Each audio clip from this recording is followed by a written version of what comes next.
안녕하세요. 김성태입니다. 의외로 많은 분들이 펜션의 성수기와 비수기 기간에 대해서 오해하는 분들이 많은 것 같아서 오늘은 성수기와 비수기 기간에 대해서 이야기를 해보도록 하겠습니다. 보통 펜션 홈페이지에서 노출되는 성수기 기간은 가장 더운 여름 중 2주 정도밖에 되지가 않습니다. 예를 들어서 7월 말부터 8월 말까지 4주 정도를 준성수기라고 하고 그 중간에 가장 핫한 기간 2주 정도를 성수기라고 합니다.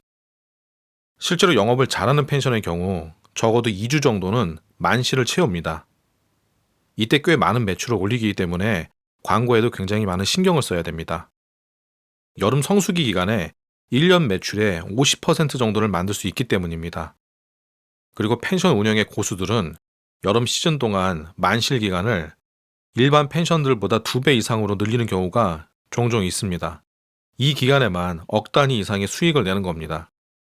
성수기 기간은 보통 여름 한 달 정도를 말하고 나머지 기간은 비수기라고 해야 합니다. 그리고 3월, 8월 여름 성수기 직후 겨울 전체 기간은 극비수기 기간입니다. 이때는 베테랑 펜션 운영자들도 매출을 올리기가 여간 쉽지 않습니다. 다만 예외는 있습니다. 스키장이 인근에 있는 펜션들은 겨울 시즌에도 성수기로 봅니다. 강원도 평창, 정선, 홍천 등의 지역이 겨울 특수를 보내는데 만약 겨울 시즌을 풍요롭게 보내고 싶다면 펜션을 스키장에서 멀지 않은 곳에서 운영하면 됩니다.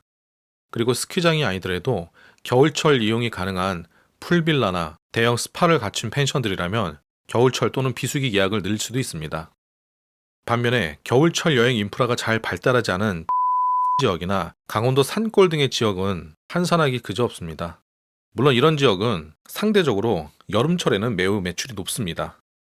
많은 분들이 아직도 펜션 사업을 처음 시작하려고 할 때 내가 펜션을 하려고 하는 지역의 펜션들은 평일에 얼마만큼 객실을 채운다 또는 비수기 때도 어느 정도 장사가 잘 된다 이런 기준을 갖고 펜션 사업을 시작하려는 분들도 있습니다.